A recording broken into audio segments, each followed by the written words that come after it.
I'm Alize Carrere, an environmental anthropologist and National Geographic explorer. This is my friend Tom Ritchie, a naturalist who's spent decades in the field. Together, we'll discover what it means to be a modern explorer. Today, we're going on an expedition to South Georgia, an island within the Antarctic climate. It's an island covered with rugged peaks, capped with snow year-round. Imagine what the explorers of the past might have seen in these mountains. One such explorer was Ernest Shackleton. He completed the first documented crossing of South Georgia in 1916, while on a mission to rescue stranded members of his ill-fated trans-Antarctic expedition aboard the Endurance. When they set off from South Georgia in 1914, the Endurance crew was taking a huge risk, one unimaginable today. They had no long-range weather forecasts to guide them, and they couldn't have known they were sailing toward disaster.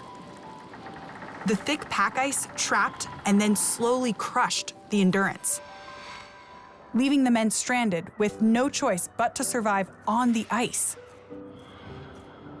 They eventually found refuge on a tiny island off the tip of the Antarctic Peninsula. They were finally on dry ground. Today, we might use modern tech to call for help, but Shackleton didn't have that option. So he packed a few of his men in a lifeboat to look for rescue. After an 800-mile journey, Shackleton returned to South Georgia. It had been 17 months since the Endurance first set sail. But the ordeal wasn't over yet. To call for help, they'd need to reach a whaling station on the other side of the island. That's what pushed Shackleton to make the first crossing of South Georgia. We're coming up on the whaling station that would mean rescue for Shackleton, if only he could get there. Look at that. Wow. And they left South Georgia on December 5th, 1914, and they got back here on May 20th, 1916. After that incredible sojourn, the 16 days crossing the roughest waters in the world in a little boat, and then having to trek all the way across this unknown mountainous island, this is where they reached on that early morning. Right where we are. Right where we are. And they listened and they heard the 7 o'clock whistle blow, telling the men to turn out. Shackleton was able to alert the station and send rescue for his remaining crew.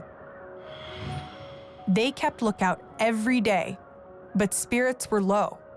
It had been 4 months since their captain left them for help. But on August 30th, 1916, Shackleton returned in a tugboat to rescue his crew. Their expedition was a failure, but because of Shackleton's leadership, every man survived. Shackleton died of a heart attack in 1922, here on South Georgia. Ernest Henry Shackleton, explorer. Wow. The title explorer in his context has so much meaning, and nowadays, what is it to be an explorer? Yeah, that definition's changing. It is changing, yes. Our tools are different, our technology is different, and the landscape is changing. Exploring means something very different from the past, but there will always be room to observe and protect the wonder of our world. And that's what makes a modern explorer.